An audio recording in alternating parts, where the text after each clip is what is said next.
Hello, my name's Willard Van de Bogart, and this is part two of Contact in the Desert. If you saw part one, uh, I talked about several books and some of the content in the books, and how one thinks about contacting another race of people, your opinions of it, and such not. I, however, have made it an effort for communication using sound. I'm playing some sounds now from Zigo Rayo Benali and myself that made an album called Cosmic Communication. But let's get into it. The first slide is myself standing in one of the wind caves in the Anza Borrego Desert. This is a very interesting natural rock outcropping that has the wind is just it's so strong sometimes. It just makes very interesting sounds when the wind is very strong. So it's I'll show you some of the other landscapes. You can see on the tops of the hills we have to climb quite high to get up into the caves, but this is the area that I wanted to be in. There was a lot of natural sound here, and I thought it might be a very good place to experiment with my own sounds. But as you can see, if you look down in the wash, they call it, when it rains, it follows a certain serpentine path going through the mountain crevices. And you'll see two little tents down right there. There's two tents, and all the equipment is set up against the rock. So I decided that this would be a good place to have the wind, move the sound down the wash so that it would fill the environment. Here's a little bit of a closer setup. You can see the setup, the rocks. I'm right behind the rocks here, and then we set up in the tents here we set up all the equipment. Before we do that, though, I wanted to point something else out. We look at everything. I look at the whole geology of the environment, just to see how I feel about it. It's kind of a geomantic, kind of intuitive. If I were visiting, right, where would I might be? But I look at crevices. I look at distances and the whole range, just to see where I might want to, put myself and make sounds during the day or the evening. And you can see when you go up in the caves, you can look out and you get a very nice overview of the natural environment that you're going to make sounds in. I make sounds, so I'm suggesting that I make sounds, so you could also make sounds as well. But I use electronic sounds and sometimes rattles and bells, but it's sort of a mixture of natural sound and electronic music. And I must say, there's a lot of tarantulas in the Anza Borrego Desert. And one evening playing, there were a whole bunch of these little guys running around. And I had to wonder, why would they be coming around the music? We also had a lot of birds. They just sit right down on top of the synthesizer, like there was nothing wrong at all. It was just supposed to be there. So this was a very interesting phenomena, and I looked into the astronomy of the Tarantula Nebula and try to connect with the universe and also with possibly visitors. So here is one example of setting up. You have to find a place in the rocks that you can use as a table, so to speak, and be able to see at a great distance. Like from the viewpoint here, you could see down the wash, and as the evening came, you could see the sunset, and you could actually move the sounds along with nature, and that was very, very good. And this is I'm standing up, getting ready to sit down, but I must say, in the evening, it was very, very different. We had a full moon that night, and not only did the birds come out, but you could see the tarantulas moving around because we had a little light, to illuminate some of the equipment. And I had a very odd experience. I had this need to sort of communicate with extraterrestrials, and one evening I got this intuitive kind of voice. asking me if I would like to change places with the person who was looking at me, which was the other. And so we did. And I became the extraterrestrial looked like me with the equipment. And we had a very, very, very different exchange where I was understanding the sounds as a language, and I was creating thoughts that I could communicate the language. This is a very unusual kind of bifurcation of personalities, I suppose, but it was real, and as long as the imagination lasted, I played the music with that, and that was a very profound experience, and I think I had written a lot about that. But this was the wind caves at Anza Borrego, wonderful experience with birds and tarantulas, and evening night with very interesting images, shadows, and interplays of shadows and voices, and a communication of sort that I enjoyed very much. Here's a very, very long look at where we were. So you can just imagine the moon and the shadows going over that. And this is where you're trying to create your ideas about communicating with others. I mean, you get a different kind of perspective for how you're going to think about things like that, by the very nature that you're in a very unusual place that you usually wouldn't put yourself. This is a different place. This is Chaco Canyon, New Mexico. And this was a very powerful experience. We were on a mesa in the middle of winter, and we just happened to get a little sun that day. And this was in 2012, so this was kind of a first foray into communication. Of course, 2012 is a hallmark year for all kinds of changes that might be going on. But nonetheless, I paid attention to the great year and the precession of the equinoxes and the Popol Vuh and the Mayan calendar and things like that. So I got inspired and did go. We flew up from San Francisco into New Mexico, went up to Chaco Canyon.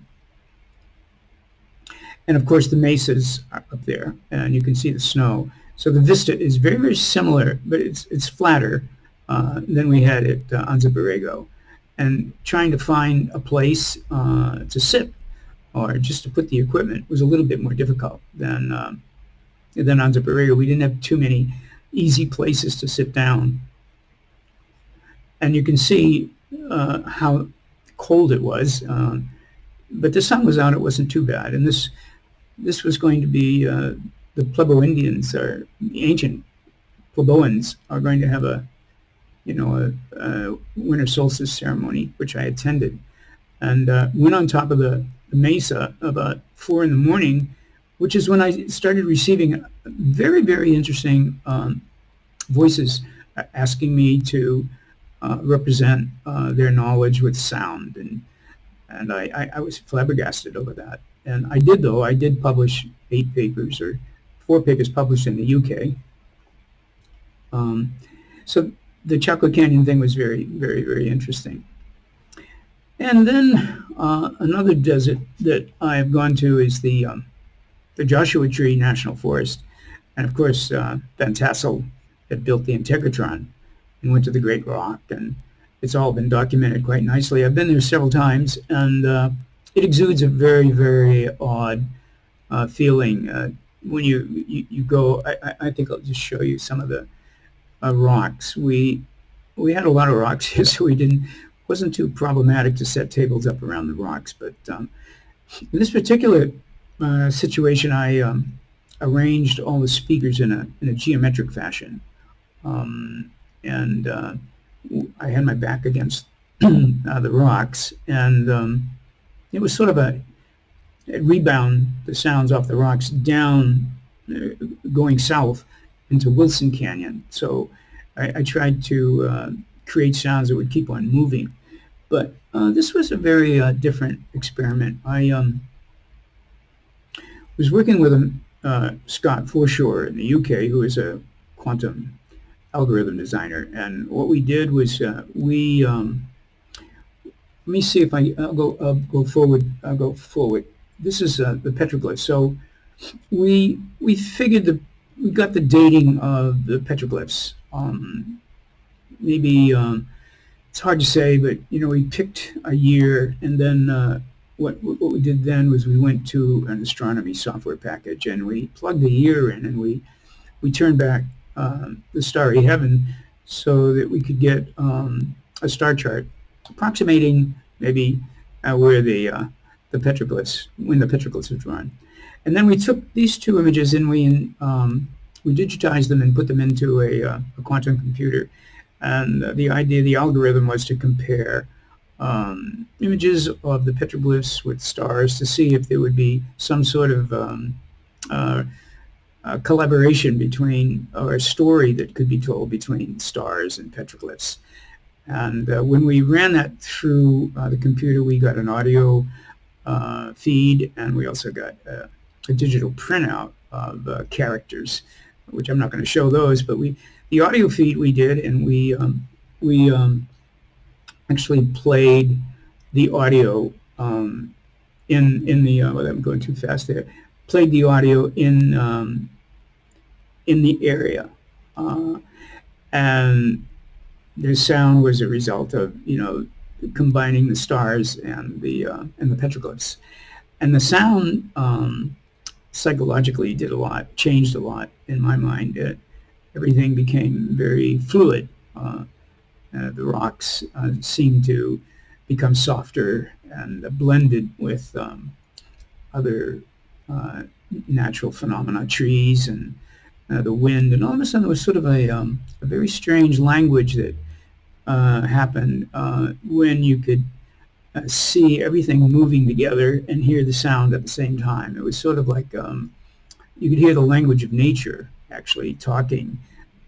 So, I mean, and that gave I had a very profound experience by allowing the sounds and looking at my effects of the sounds, looking at nature in this very desolate, rocky environment. Gave me the opportunity to think that I was definitely talking to nature itself. And you could hear the birds. The birds were singing with the clouds, and the clouds were moving with the rocks. And it was no drugs, please. It was just audio sensitivity to the environment, and that was a great experience in Joshua Tree. Now I had a slide that came before that. This was, I'll get to Clark Valley, but this is, it's a very unusual shape, I know, and I did it myself. But when I was playing in Clark Valley, I'll get to that. It's one of the first slides. Something flew by, came out of my peripheral vision of my right eye, went in front of me, left through my peripheral vision of my left eye. And as I was playing the sounds, I saw this shape, and it just went by very, very quickly. And it's sort of like it was a composition, and it had little dots on the shape. It was like a square shape, and I could see little musical symbols. And when I saw the musical symbols, it completely changed how I was playing the sounds. It was sort of like you could say I was given a composition, or I was given a lost chord, or I was given a way to make the sounds that could communicate with whatever it was that flashed by. I mean, the whole reason for going, of course, to the desert is to experience anomalous activity, anomalous thoughts that come to your mind, and of course you're at liberty to think what you like, but being in focus with, trying to extend ideas for communication, I usually would try to oblige my intuition, my feelings, and my experiences into a communication format. So that we did that one, and now we're in a different environment altogether. This is the Miwok Indian area. It's outside of San Luis Obispo on the east coast of southern, well, it's in the middle. It's kind of like a couple hours south of San Francisco, I think. And it's about an hour's drive east from San Luis Obispo, and it's called the Carrizo Plain. It's a national forest, and the Miwoks had a lot of caves that they would paint their petroglyphs in, and also ceremonial rocks. So I found these rocks through Google Map, and let me see if I can um, bring that up a little bit. Okay, there it is. So this outcropping had a platform. You could see little burnings, and there was smoke stains on the rocks that move up. And I had set the equipment. I set my equipment up on the platform that you can see right here. Not a lot of room for setting up all kinds of musical equipment. And similarly to the rocks at Joshua Tree, the sounds would just bounce off of that and just float down the plain going south. I mean, I was facing north, so the sounds I thought were going south, not north. That's the way I felt at the time. And that was a great experience. Let me go back to the normal. I think I have another picture of that. But that's trying to understand the lay of the land, looking out at the plain itself. But here's a longer shot. So now you get to see, you have to carry all your equipment down into the rocky crevices, and you have to look, you don't know what you're going to find, but you have to sort of like see if your ancestors had done the same thing, which of course they have. And it's quite well known because there's a lot of petroglyphs on all the rocks. So I have a lot of pictures of those. I'm not showing them. I just said, so I set up right down there. And there's the, you can see the plain that's behind this outcropping. Very strange outcropping. And the whole area just filled up with the sounds of this area. It was just symphonic, I must say. And you could just relax and participate in a world of new sounds that I was just flabbergasted over, because it was as though the sounds were amplified and just traveled everywhere. And of course, when you're hearing sounds like that, if you do that, you float a lot in your mind with those kinds of thoughts. And that gives you a very direct experience about speaking and talking. It's not talking, it's more or less feeling the movement of the sounds, and that sort of, it's a way of communication with sounds in nature. You could say you're just listening to the sounds bouncing off of rocks. True enough, I was. But that wasn't, my focus is, of course, to use, there's just some of Don Hill's work with the Memories in Rocks. He's from Calgary, Canada, and there's an awful lot of research on memories in nature and how you can tap into the stories of ancient ancestors through tapping into ceremonies and rituals, which is pretty much what I do. There's just a lot of plain there. You can just imagine. It's so quiet. There aren't people there. They're just rocks. And it's a different kind of experience when you have this sort of permanent silence. It permeates. The silence permeates is what I mean to say. So any oddity of sound, immediately you can hear it. And being sensitive to sound, I try to replicate that, turn a dial, an oscillator, and see if I can participate with some of the things that I'm hearing. And that way I tune myself into, a language that's a part of nature, and maybe even other kinds of life forms that don't necessarily have to make themselves visible, but they make themselves prominent in terms of how they saturate the environment. It's a good place just to keep yourself in a stable, continuous state without interruption.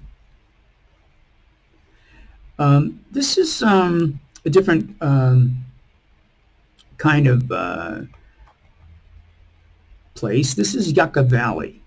I mean, this slide may be out of place, but this is Yucca Valley, California. And this is a person, Lemon DeGeorge is standing there. And there's, I have to look around. This is Boulder Garden, by the way. Garth owns the land, and I was invited down there for the Winter Solstice 2021. So all the equipment was set up at that place. I think there's this is an example of at nighttime. There's only the lights from the iPads, and as you can see, I only have a shirt on. It was quite cold, but I didn't feel it too much. And I have to say that this was a crisp, almost penetrating sound that just it felt like you were, in the universe with stars. Really, I mean, all you had were stars overhead. It was very cold. You could see some of the silhouettes of the rocks while you were playing. And when you have stars and absolute silence outside of the sound you're making, your mind just it sort of blends with the heavens, and you become a different thinking person. You can think differently. I mean, it's not to say I'm not. It's anybody can do this. I mean, you can get a little synthesizer or musical instrument that makes sounds. You go to a desert and do it and just see for yourself what happens. I mean, and it gives you a total reference, a different reference to your being in the universe, because you participate with it with sound, and you find yourself participating with entities. It's kind of hard to explain. And no drugs, just sound drugs, if you want to call it that.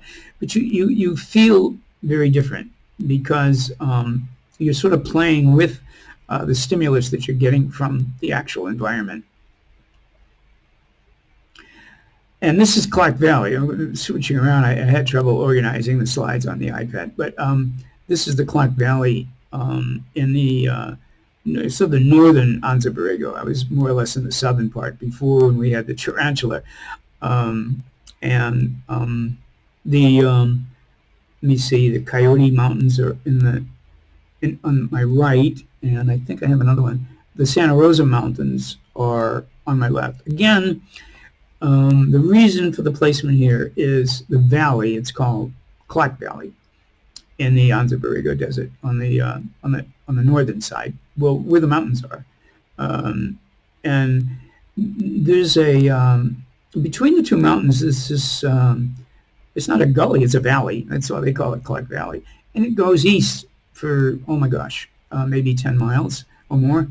And in the back of me, it goes up into the canyons where there's a lot of petroglyphs, a lot of petroglyphs. So the ancestors are using it as a sacred sort of place. They may have stayed more northwest and set up their encampments. But it was very difficult, rocky terrain to get your car in that area. A lot of sand.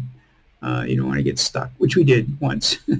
But so this is an opportunity to feel the wind. You can the wind caves were really on top of the mountain, on top of the hill, so you couldn't actually feel the wind too much. But at night you could feel the wind coming down the wash. And I think here with the valley in front of you, you can feel the wind going by. Again, with nature, you take your cue from nature. And if if you move the sound, I mean, you can have a continuous tone generator. I mean, you can, like Stockhausen used to do. I love the continuous tone generators. But you make a sound that sort of you try to mimic, you try to blend your sound with how you feel in your natural environment. I mean, basically, that's what you're doing. Well, anyway, that is a little short explanation of some of the very unusual experiences. The more prominent ones are verbal communication. I'd say maybe telepathy. You hear voices in your mind. I mean, there's nobody out in front of you talking to you, but you all of a sudden have an internal dialogue that you're experiencing. And other times, you are the entity that you're looking for, and you feel it very differently. Or the environment blends with your own natural elements in your own body, especially in Joshua Tree, when we played the sounds that came from the quantum computer with the star fields and the petroglyphs. That was a very, very unusual experience where everything was blended together. So you're learning the interconnection of nature, how things are connected. And that gives you a much more, I don't know, a holistic approach to your own thinking when you can experience how what you would think is unrelated, but they are related. Our whole environment can be related to. But if you remove the natural environment, then there's no opportunity to really blend your own nature with natural environment, which is the main reason I go to these remote areas, so that you can all of a sudden become a natural entity with the natural environment. So I think those have led me to write many papers on the idea, especially when I went to Australia and went to the Outback. I had many experiences after I played with the Aboriginals, the electronic music, in their song lines, and then in their dream time, I had a lot of direct experiences. Well, that's part two, and I know that there's going to be a big meeting at Contact in the Desert, so I just wanted to relate my own experiences with Contact in the Desert, and I hope you enjoyed it. So thank you very much.